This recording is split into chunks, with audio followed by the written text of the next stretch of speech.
So guys,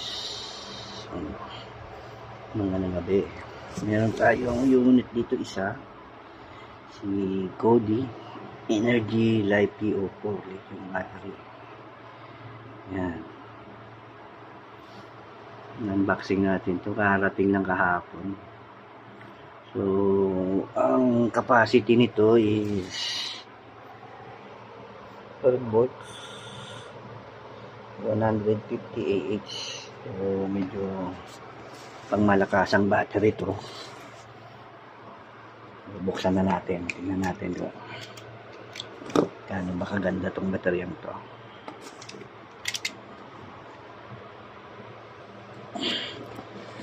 Nabili ko to sa Lazada, sa madalas kong ino-orderan. So legit naman yung mga parts nila.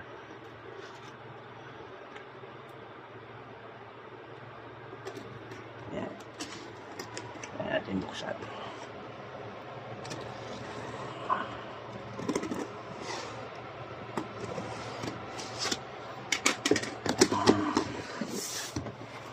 Natin kung goods nga bang gaano kalaki. So hindi ko na-expect na gaano to kalaki. Yung inisip ko parang maliit lang kasi sa picture. So patang haba ng kahon. Tingnan natin. Ito na, the moment of truth. Malaki nga ba siya? Sus Mariusep, malaki nga. Akala ko ang liit lang. So, in-expect ko ganito. Yan. Yan siya. Yan pala, mahigit 2 dangkal yung laki. So, ito mo problema ako nito. Ngayon, kung saan ko ikakabit. Lalagyan pala. Kasi akala ko maliit lang. So, ito siya. Ayan. 12.8 volts, 150 AH. So, napakabigat. Ito siya. So, magandang klase itong ano na to. Ito yung manual niya. So, maganda to kung makadalawa ka nito. 48 volts. 4 pala nito. Sigurado talaga sa bahay nyo. Unleash. Basta't may araw. Yun lang. So, yung manual niya. So, expect ko ganito lang kalaki. Pala malaki talaga. Yan. So, sa gandaan nito, pwede siya 4 na baterya in series siya. Ayan, kailangan kasi sundin yung manual kung pwede ba siyang i-parallel o series. So nakalagay dito series lang, so it means pwede lang siguro siya series lang talaga. Nakalagay na parallel pwede. Ito sa likod pwede pala. Ito hanggang 4 lang. So ayan, 12 volts magiging 400 AH. So matagal to. Kailangan mo siguro ng solar panel nito, mga 3 kilowatt siguro bago mo mapuno to kung 4 na piraso. Ayan. Pero so binili natin isa lang, 150 to, matagal-tagal to dahil may 600 watts naman na panel tayo dun sa taas. Kaya na siguro punuin to sa 5 hours. Okay, so ito lang, laki siya. Ayan, so bago. Ayan, malaki. Try natin to, tester muna natin. Voltahe kung okay. Kaya natin tanggalin to.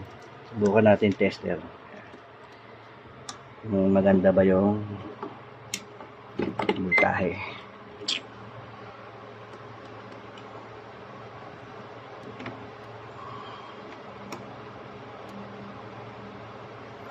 So 13.0 siya. Kailangan siguro i-charge. Try natin to i-charge nang mapuno. Yan. So goods naman yan, yung 13. Parang yung iba kasi yung nakuha kong battery yung nabili is 13.2. So maliit lang naman, 2 milliamps lang naman siguro. Pagitan, pero goods na yan. Yan, tatry natin to. So i-install natin to sa linggo. Sana wag umulan, umanda yung panahon. Dahil itong dalawang baterya rito, yan, sa ito, gagawin natin itong parallel. Gusto ko sana to gawing 24 volts, kaso ang problema, wala akong inverter na 24 volts. So kailangan ko pang bumili ng 24 volts. Pag-ipunan ko muna. Kasi medyo nabigla ako dito sa mga nabili ko eh. Yung mga kamahalan din kasi.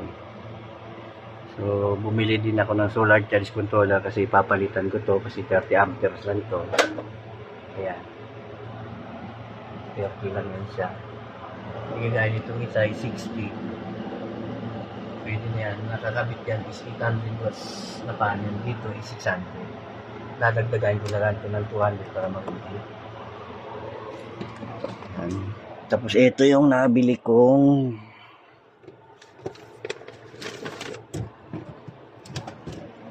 charge controller. Yan. So bago to. Yan. Yan ang i-install natin sa linggo. Inaanap natin yung isang controller nito kasi hindi nyo siya masiset ng parameter hanggat wala yung ganitong connection. Yan.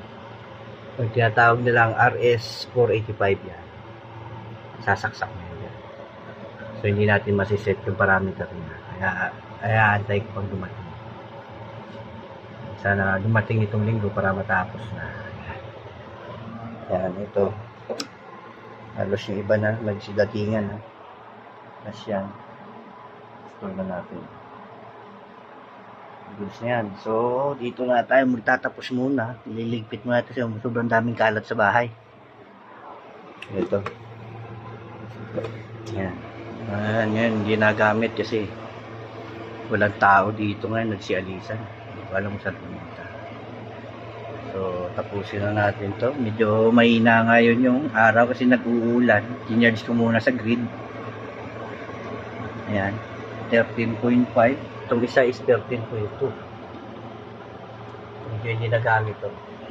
Itong isa is 13.6. Float na yan. Medyo sa tayo ko, 4 cards na yan. Nagpas na ng 13.5. So, all goods na yan. Okay. Nakasusunod na natin. Gawin natin hybrid yan. Tagipunan. So, nandito na lang mga guys. Okay.